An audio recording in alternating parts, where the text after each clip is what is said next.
ஆண்டவரும் இரட்சகருமாகிய இயேசுவின் நாமத்தினாலே அன்பின் வாழ்த்துதல்கள்.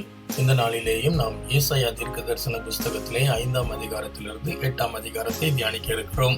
5ஆம் அதிகாரத்திலே 1 முதல் 7 வசனங்களை நாம் பார்க்கிறதான வேளையிலே ஒரு திராட்சை தோட்டத்தை குறித்தும் அதை வேலியடைத்து பாதுகாத்த தோட்டக்காரரை குறித்தும் கூறப்பட்டிருக்கிறது. அந்த திராட்சை தோட்டக்காரர் அதை வேலியடைத்து கற்களை பொறுக்கி நற்குல செடிகளை நட்டு அதன் நடுவிலே ஒரு கோபுரத்தை கட்டி அதன் ஆலையையும் உண்டு பண்ணி நல்ல திராட்சை பழங்களை தரும் என்று காத்திருந்தார். அதுவோ கசப்பான பழங்களை கொடுத்தது என்பதாக கூறப்பட்டிருக்கிறது. இந்த திராட்சை தோட்டமானது எருசலேம் யூத ஜனங்களை குறிப்பதாக காணப்படுகிறது. திராட்சை தோட்டக்காரராக தேவன் குறிப்பிடப்பட்டிருக்கிறார்.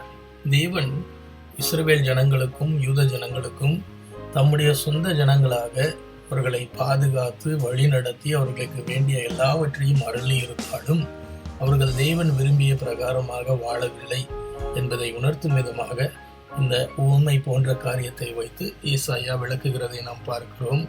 இப்பொழுதும் நான் என் திராட்சை தோட்டத்திற்கு செய்வதை உங்களுக்கு அறிவிப்பேன். அதன் வேலியை எடுத்து போடுவேன், அது மேய்ந்து போடப்படும், அதன் அடைப்பை தகர்ப்பேன், அது மிதி உண்டு போகும் என்று கர்த்தர் சொல்கிறார் என்று 5ஆம் வசனம் கூறுகிறது. 8ஆம் வசனத்திலிருந்து 25ஆம் வசனத்தை பார்க்கிறதான வேளையிலே யூத ஜனங்களை குறித்தும் அவர்கள் வீடுகள் குடியிருப்புகளை குறித்தும் ஐயோ என்று சொல்லி ஏசாயா இந்த இடத்திலே சாபமான காரியங்களை கூறுவதை நாம் பார்க்க முடியும். 8ஆம் வசனத்திலிருந்து 10ஆம் வசனத்திலே வீட்டோட வீடு சேர்க்கிறவர்களுக்கு ஐயோ என்று கூறுகிறார். 11ஆம் வசனத்திலிருந்து 17ஆம் வசனத்தை பார்க்கிறதான வேளையிலே சாராயத்தை நாடி மதுபானம் தங்களை சூடாக்கும்படி தரித்திருந்து குடித்து கொண்டே இருப்பவர்களுக்கு ஐயோ என்று கூறப்பட்டிருக்கிறது. என் ஜனங்கள் அறிவில்லாமையால் சிறைப்பட்டு போகிறார்கள், அவர்களில் கனமுள்ளவர்கள் பட்னியால் துய்ந்து போகிறார்கள். சிறியவன் தாழ்த்தப்படுகிறான், பெரியவனும் தாழ்ச்சி அடைகிறான், நெட்டிமையானவர்களின் கண்கள் தாழ்ந்து போகிறது என்பதாக கூறுகிறார். 18ஆம் வசனத்திலிருந்து 19ஆம் வசனத்தை நாம் பார்க்கிறதான வேளையிலே அக்கிரமத்தையும் பாவத்தையும் இழுத்து கொண்டு வருகிறவர்களுக்கு ஐயோ என்பதாக அவர் குறிப்பிடுகிறதை நாம் பார்க்கிறோம். 20ஆம் வசனத்திலே தீமையை நன்மை என்றும் நன்மையை தீமை என்றும் சொல்லி இருளை வெளிச்சமாகவும் வெளிச்சத்தை இருளாகவும் பாவித்து நடக்கிறவர்களுக்கு ஐயோ என்பதாக கூறுகிறார். 21ஆம் வசனத்திலே தங்கள் பார்வைக்கு ஞானிகளாக தங்கள் எண்ணத்திற்கு புத்திமான்களாக இருப்பவர்களுக்கு ஐயோ என்று குறிப்பிடப்பட்டுள்ளது. 22ஆம் வசனத்திலிருந்து 25ஆம் வசனத்தை பார்க்கிற பொழுது குடித்து வெறித்து அநியாய தீர்ப்பாக வழங்குகிறவர்களுக்கு ஐயோ என்று கூறப்பட்டுள்ளது. கர்த்தருடைய கோபம் தமது ஜனங்களுக்கு விரோதமாக மூண்டது, தமது கையை அவர்களுக்கு விரோதமாக நீட்டி பர்வதங்கள் அதிரத்தக்கதாக அவர்கள் பிணங்கள் நடுவீதியில் குப்பை போலாகத்தக்கதாக அவர்களை அடித்து போடுவார். அவர் தூரத்தில் உள்ள ஜாதியாருக்கு ஒரு கொடியை ஏற்றி அவர்களை பூமியில் கடையாந்திரங்களில் இருந்து பயல் காட்டி அழைப்பார். அப்பொழுது அவர்கள் தீவிரமும் வேகமுமாக வருவார்கள் என்று கூறப்பட்டிருக்கிறது. தொடர்ந்து இந்த 26ஆம் வசனத்திலிருந்து 30ஆம் வசனம் வரைக்கும் வாசிக்கிறதான வேளையிலே எப்படியாக அசிரிய ஜனங்கள் தூரத்திலிருந்து வந்து வட தேசங்களையும் அதே போல பாபிலோனியர் வந்து தென் தேசங்களையும் சிறைப்பிடித்து கொண்டு செல்வார்கள்.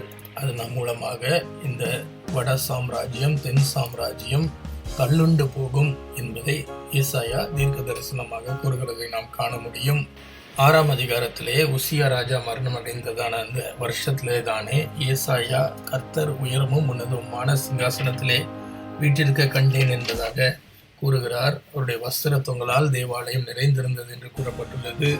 அது மாத்திரமல்ல, சேராபீன்கள் அவருக்கு மேலாக நின்று தங்கள் 2 செட்டைகளால் தங்கள் முகத்தை மூடி 2 செட்டைகளால் தங்கள் கால்களை மூடி 2 செட்டைகளால் பறந்து ஒருவரை ஒருவர் பார்த்து சேனைகளின் கர்த்தர் பரிசுத்தர் பரிசுத்தர் பரிசுத்தர், பூமி அனைத்தும் அவருடைய மகிமையால் நிறைந்திருக்கிறது என்று சொன்னார்கள்.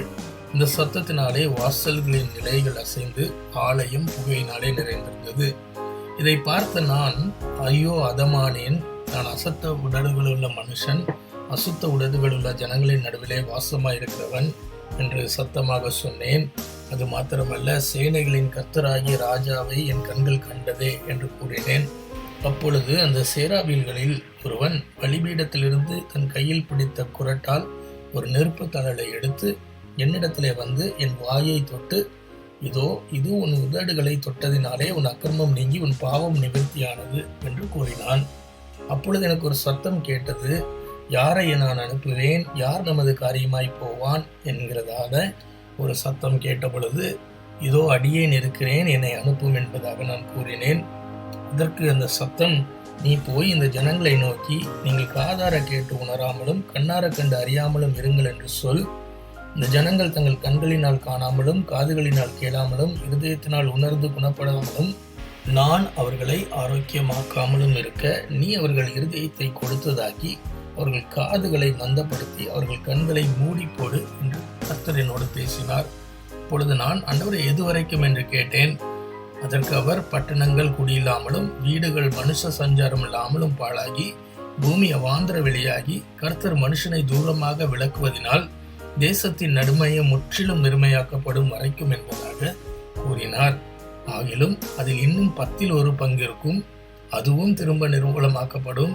கருமாலி மரமும் அரச மரமும் இலையற்று போன பின்பு அவைகளில் அடிமரம் இருப்பது போல அதன் அடிமரமும் பரிசுத்த வித்தாய் இருக்கும் என்பதாக ஆண்டவர் கூறினார் என்று சொல்லி நாம் பார்க்கிறோம்.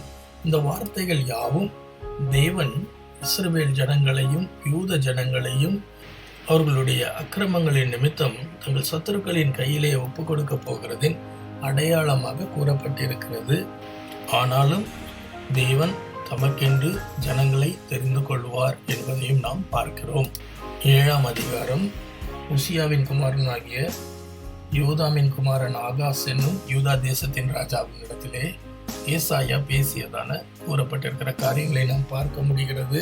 நீ உன் தேவனாகிய கர்த்தரிடத்திலே ஒரு அடையாளத்தை வேண்டிக்கொள், அதை ஆழத்தில் இருந்தாகிலும் உன்னதத்தில் இருந்தாகிலும் உண்டாக கேட்டுக்கொள் என்று கர்த்தருடைய வார்த்தை ஆகாசுக்கு வருகிறதை நாம் பார்க்கிறோம். ஆகாசோ, நான் கேட்க மாட்டேன், கர்த்தரை பரிச்சை செய்ய மாட்டேன் என்று கூறுகிறான். அப்பொழுது ஏசாயா, தாவீதின் வம்சத்தாரை கேளுங்கள், நீங்கள் மனுஷரை விசனப்படுத்துகிறது போதாது என்று இப்பொழுது தேவனை விசனப்படுத்துகிறீர்கள். ஆதலால் ஆண்டவர் தாமே உங்களுக்கு ஒரு அடையாளத்தை கொடுக்கிறார். இதோ, ஒரு கன்னிகை கர்ப்பவதியாகி ஒரு குமாரனை பெறுவாள், அவருக்கு இம்மானுவேல் என்று பெயரிடுவாள் என்று கூறப்பட்டிருப்பதை நாம் காண முடிகிறது. இந்த வசனம் மத்தேயுவினாலே 1ஆம் அதிகாரம் 23ஆம் வசனத்திலே கூறப்பட்டிருக்கிறதை நாம் காண முடியும். இயேசு கிறிஸ்து கன்னி மரியாளின் வயிற்றிலே பிறப்பதின் அடையாளமாக இந்த வார்த்தைகள் கூறப்பட்டிருக்கிறதை நாம் காண முடிகிறது. 8ஆம் அதிகாரத்திலே ஏசாயாவுக்கு கர்த்தருடைய வார்த்தை வந்து, நீ ஒரு பெரிய பாத்திரத்தை எடுத்து மனுஷன் எழுதுகிற பிரகாரமாக அதிலே மகேர் சலால் அஷ்பாஷ் என்று எழுது என்று கூறுகிறார். ஏசாயா அப்பொழுது தம்மோடு கூட உண்மையுள்ள சாட்சிக்காரராகிய ஆசாரியனான உரியாவையும் சகாரியாவையும் அதற்கு சாட்சியாக வைத்துக் கொள்கிறான். மாத்திரமல்ல, ஏசாயா தன்னுடைய மனைவி, அவளும் ஒரு தீர்க்கதரிசி என்று கூறப்பட்டிருக்கிறது, அவளை சேர்ந்து ஒரு குமாரனை பெற்று அவனுக்கு மகேர் சலால் அஷ்பாஷ் என்று பெயரிடும்படியாக தேவனாலே கட்டளை பெறுகிறான். அந்த குழந்தை வளர்ந்து அம்மா அப்பா என்று கூப்பிடுவதற்கு முன்பாகவே தமஸ்குவின் ஆஸ்தியும் சமாரியாவின் கொள்ளையும் அசீரியாவின் ராஜாவினிடத்திலே போய் சேரும் என்று ஆண்டவர் ஏசாயாவிடத்திலே கூறுகிறார். அது மாத்திரமல்ல, இந்த ஜனம் மெதுவாய் ஓடுகிற சீலோவாவின் தண்ணீர்களை அசட்டை பண்ணி ரேத்சீனையும் ரெமலியாவின் குமாரனையும் சார்ந்து சந்தோஷிக்கிறபடினால் ஆண்டவர் வல்லமையுள்ள திரளான ஆற்று நீரை போன்ற அசிரியாவின் ராஜாவையும் அவனுடைய சகல ஆடம்பரத்தையும் அவர்கள் மேல் பொருள பண்ணுவார். அது அவர்களுடைய ஓடைகள் எல்லாவற்றின் மேலும் போய் அவருடைய எல்லா கரைகள் மேலும் புரண்டு போகும் என்று கர்த்தருடைய வார்த்தையிலே கூறப்பட்டிருக்கிறது. அதே சமயத்திலே 11ஆம் வசனத்திலிருந்து நாம் இந்த அதிகாரத்தின் முடிவு வரைக்கும் பார்க்கும் பொழுது ஆண்டவர் ஏசாயாவினிடத்திலே, நீ எனக்கு முன்பாக உறுதியாக இருக்கும்படியாக எச்சரிக்கையாயிரு. இந்த ஜனங்கள் மிகவும் துன்மார்க்கமாக வாழ்கிறார்கள், அக்கிரம இருதயத்தோடு இருக்கிறார்கள். அவர்கள் சொல்லுகிற வார்த்தையை கேட்காதபடிக்கு எச்சரிக்கையாக இரு. சேனைகளின் கர்த்தரையே பரிசுத்தம் பண்ணுங்கள், அவரே உங்கள் பயமும் அவரே உங்கள் அச்சமுமாக இருப்பதாக என்பதாக கூறுகிறார். அவர் உங்களுக்கு பரிசுத்த ஸ்தலமாயிருப்பார். ஆனாலும் இஸ்ரவேலின் 2 கோத்திரத்துக்கும் தடுக்கலின் கல்லும் இடறுதலின் கல்லும் எருசலேமின் குடிகளுக்கு சுருக்கும் கண்ணியுமாக கர்த்தர் இருப்பார் என்பதாக ஆண்டவருடைய வார்த்தை வருகிறது. மாத்திரமல்ல, அவர்களில் அநேகர் இடறி விழுந்து நொறுங்கி சிக்குண்டு பிடிபடுவார்கள். நானோ யாக்கோபின் குடும்பத்திற்கு தமது முகத்தை மறைத்திருக்கிற கர்த்தருக்காக காத்திருந்து அவருக்காக எதிர்பார்த்திருப்பேன். இதோ நானும் கர்த்தர் எனக்கு கொடுத்த பிள்ளைகளும் சீயோன் பர்வதத்திலே வாசமாயிருக்கிற சேனைகளின் கர்த்தராலே இஸ்ரவேலில் அடையாளங்களாகவும் அற்புதங்களாகவும் இருக்கிறோம் என்று கூறப்பட்டிருக்கிறது. 19ஆம் வசனத்திலே இந்த ஜனங்கள் அஞ்சனம் பார்க்கிறவர்களிடத்திலும் உணமுணுதென்று ஓதுகிற குடிக்காரர்களிடத்திலேயும் விசாரியுங்கள் என்று சொல்லுகிறார்கள். நம்முடைய தேவனிடத்திலே விசாரிக்க வேண்டியது தானே என்று கூறப்பட்டிருக்கிறது. உயிருள்ளவர்களுக்காக செத்தவர்களிடத்திலே ஏன் விசாரிக்கிறார்கள் என்பதாக கேள்வியும் எழுப்பப்படுகிறது. வேதத்தையும் சாட்சி ஆகமத்தையும் கவனிக்க வேண்டும். இந்த வார்த்தையின்படியே சொல்லாவிட்டால் அவர்களுக்கு விடியற் காலத்து வெளிச்சம் இல்லை. அவர்கள் அண்ணாந்து பார்ப்பார்கள், பூமியையும் நோக்கி பார்ப்பார்கள். ஆனாலும் இதோ இக்கட்டும் அந்தகாரமும் இருக்கும். இடுக்கத்தால் இருளடைந்து அந்தகாரத்தால் தள்ளுண்டு அலைவார்கள் என்று கர்த்தருடைய எச்சரிப்பு இந்த ஜனங்களுக்கு வருகிறதை நாம் பார்க்கிறோம். பிரியமானவர்களே, ஏசாயா தீர்க்கதரிசி தேவன் தனக்கு கட்டளையிட்டபடியே தேவனுடைய வார்த்தைகளுக்கு கீழ்ப்படைந்து ஜனங்களை எச்சரிக்கும் ஊழியத்தை செய்து வந்தார். இந்த வார்த்தைகளை வாசிக்கிற நமக்கும் இது ஒரு எச்சரிப்பாக அமையட்டும். எப்படி அன்றைக்கு இஸ்ரவேலும் யூதரும் சிறைப்பிடித்துக் கொண்டு போகப்பட்டார்களோ, நாமும் கூட இந்த உலகத்தின் காரியங்களினாலே சிறைப்பிடித்துக் கொண்டு போகப்படுகிற அனுபவங்கள் இருக்கலாம். ஆனாலும் இந்த வார்த்தைகள் நம்மை எச்சரிக்கும் பொழுது நாம் இதற்கு கீழ்ப்படிந்து நடந்தோம் என்று சொன்னால் தேவன் நம்மை பாதுகாக்க வல்லவராக இருக்கிறார்.